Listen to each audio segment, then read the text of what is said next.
Following the war, the country was further unsettled by a wave of bombings directed at prominent individuals. There's rampant inflation. There's unemployment.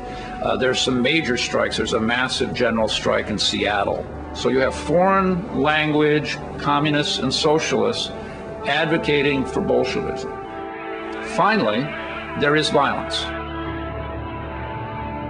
One of the targets was Attorney General Mitchell Palmer. Politicians and law enforcement officials demanded that action be taken. Palmer directed federal agents to round up any group advocating communist politics.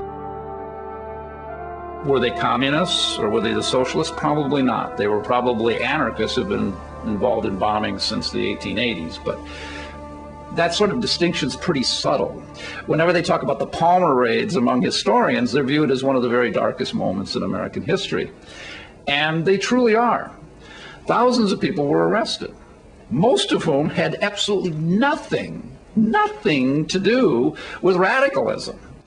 One of the problems is that Palmer gets so ahead of himself, he declares that he has, somehow this is very relevant today, he has evidence of a massive attempt to overthrow the government on May Day in 1920. There's going to be bombings, there's going to be assaults on buildings, there's going to be people trying to take over the Capitol. May Day comes and goes. I'm sorry, it's just May Day. And everybody goes, Mr. Palmer, what is this all about?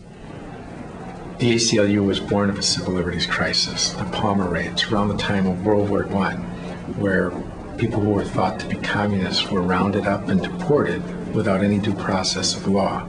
Well, we thought that was wrong. We thought that due process, meaning an opportunity to be heard, to show that you're not the person who the government thinks you are, is a